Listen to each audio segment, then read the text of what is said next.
बांझ जिठानी। अमिता और सुनीता आपस में देवरानी जिठानी होती हैं। शादी के कई साल बाद भी अमिता को कोई औलाद नहीं होती, लेकिन शादी के 1 साल में ही देवरानी सुनीता को एक प्यारा सा बेटा होता है। अरे सुनीता, तू तो सीधी है। क्या सारा दिन अपने बच्चे को उस अमिता की गोद में डाली रहती है। देखती नहीं, खुद का बच्चा तो है नहीं। अरे कहीं तेरा बच्चा भी। कैसी बात कर रही है माँ जी? अभी उनकी शादी को भी तो सिर्फ 5 साल ही हुए हैं। कई लोगों को तो 10-10 साल बाद भी बच्चे होते हैं। सास को सुनीता की बात अच्छी नहीं लगती। वो अमिता के पास जाती है। देख अमिता, घर का काम करा कर। सुनीता का एक तो छोटा बच्चा, वो बेचारी घर को चिराग भी दे और सारा दिन किचन में खटती रहे, और ऊपर से तू आराम करे। दीदी, खाने में क्या बनाना है दोपहर को? मैं किचन में जा रही हूँ। अरे नहीं, मैं हूँ ना, मैं खाना बना लूंगी। अरे खाना आप बनाएंगी तो मुन्ने को कौन पकड़ेगा? अरे तू पकड़ेगी, मैं पकड़ूंगी। भाई माँ ही तो मुन्ने को पकड़ती है। तू काम करे और ये मुन्ने के नाम पर आराम।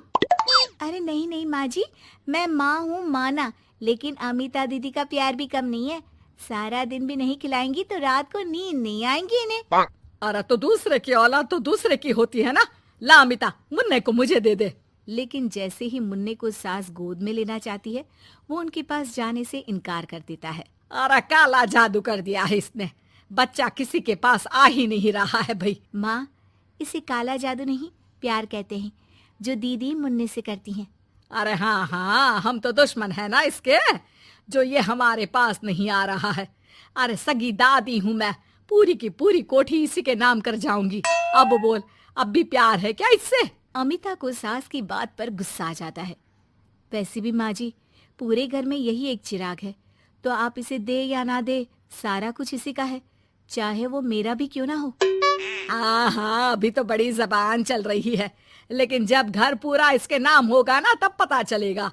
अमिता और सुनीता दोनों ही मिलजुल कर रहती थी, इसलिए सास की बात का दोनों को ही बुरा ना लगता। मिलजुल कर काम करती और हंस खेल कर रहती। अरे बेटी, तेरी दोनों भाभियों ने तो मुझे साइड कर रखा है। अरे दोनों में इतनी पड़ती है कि मुझे तो डर लग रहा है, कहीं एक दिन ये दोनों मेरी बात मानने से इनकार ही ना कर दे। अरे तो खेल खेलो और दोनों को अलग कर दो, इस पे कौन सा गणित लगाना है माँ? हाँ, ये तो है। चल देख लेती हूँ मैं। अगले दिन सास धीरे से एक लाल पेन लेकर मुन्ने के बदन में लगा देती है और लोगों को बुलाकर हंगामा करती है। अरे देखो देखो, ये क्या हो रहा है मुन्ने के शरीर में। अरे ये क्या हो गया मेरे बेटे को? मैं अभी इसे लेकर डॉक्टर के पास जा रही हूँ। अरे ना दीदी, परेशान मत हो, मैं तैयार कर देती हूँ और कैब बुला लेती हूँ, बाद में ले जाइए आप इसे।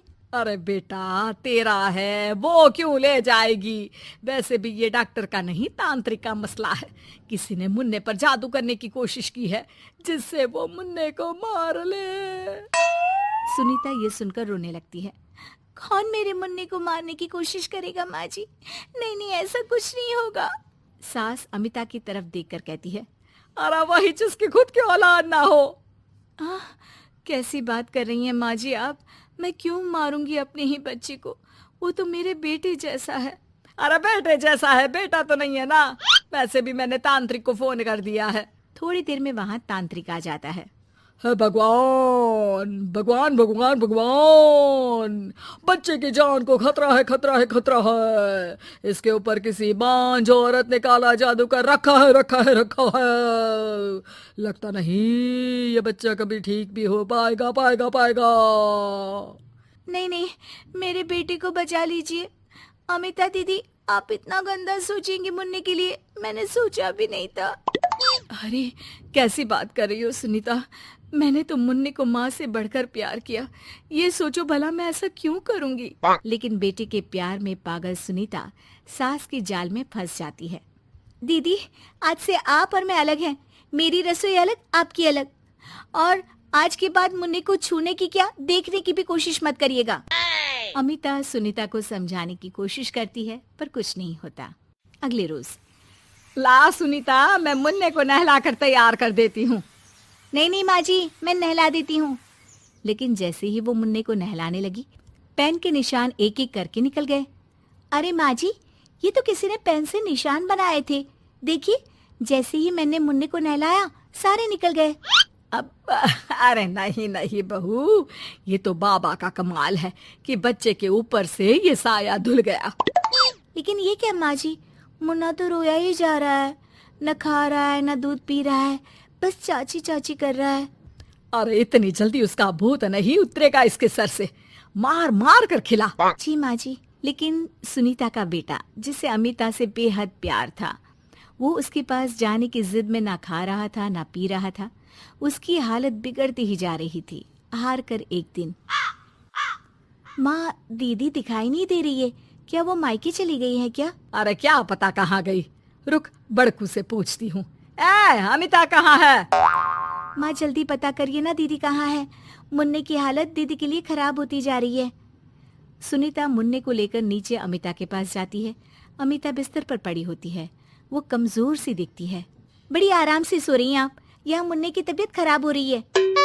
वो जैसे ही अमिता को छूती है, अरे दीदी ये क्या हो गया? आपकी तबीयत तो काफी खराब है। मुन्ने के बिना मैं नहीं रह सकती सुनीता, मैं उसके बिना नहीं रह सकती।